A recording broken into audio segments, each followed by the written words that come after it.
Poseidon अपनी उड़ती हुई शार्क के साथ इस महायुद्ध के लिए प्रस्थान कर चुके थे।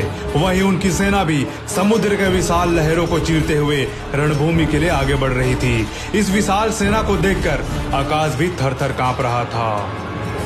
वहीं दूसरी ओर किंग फेरो की सेना भी उनसे लोहा लेने के लिए तैयार खड़ी थी।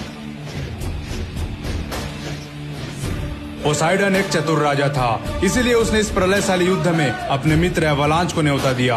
एवलांच बर्फीले शहर का एक ऐसा राजा जिसके पास तकनीकी विज्ञान और आधुनिक बंदूकों का अद्भुत ज्ञान था।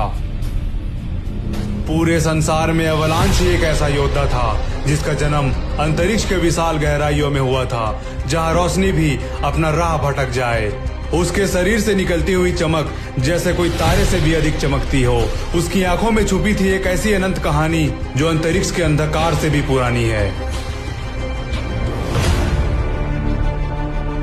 जब किंग फेरो को एवलांच के बारे में पता चला, उसके चेहरे पे एक शैतानी मुस्कान थी, क्योंकि उसने ऐसे योद्धाओं को बुलाया था जिनकी ताकत एक दूसरे में बसती है। जहां एक आग का धधकता हुआ ज्वाला तो दूसरा कपकपाते ठंड का तूफान।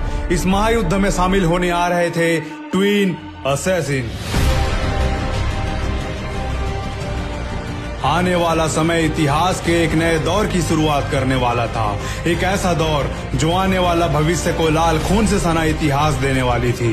उस दिन हर योद्धा के भीतर एक ऐसी आग जल रही थी जैसे वो जंग में अपने दुश्मनों से भिड़ने के लिए तैयार हो।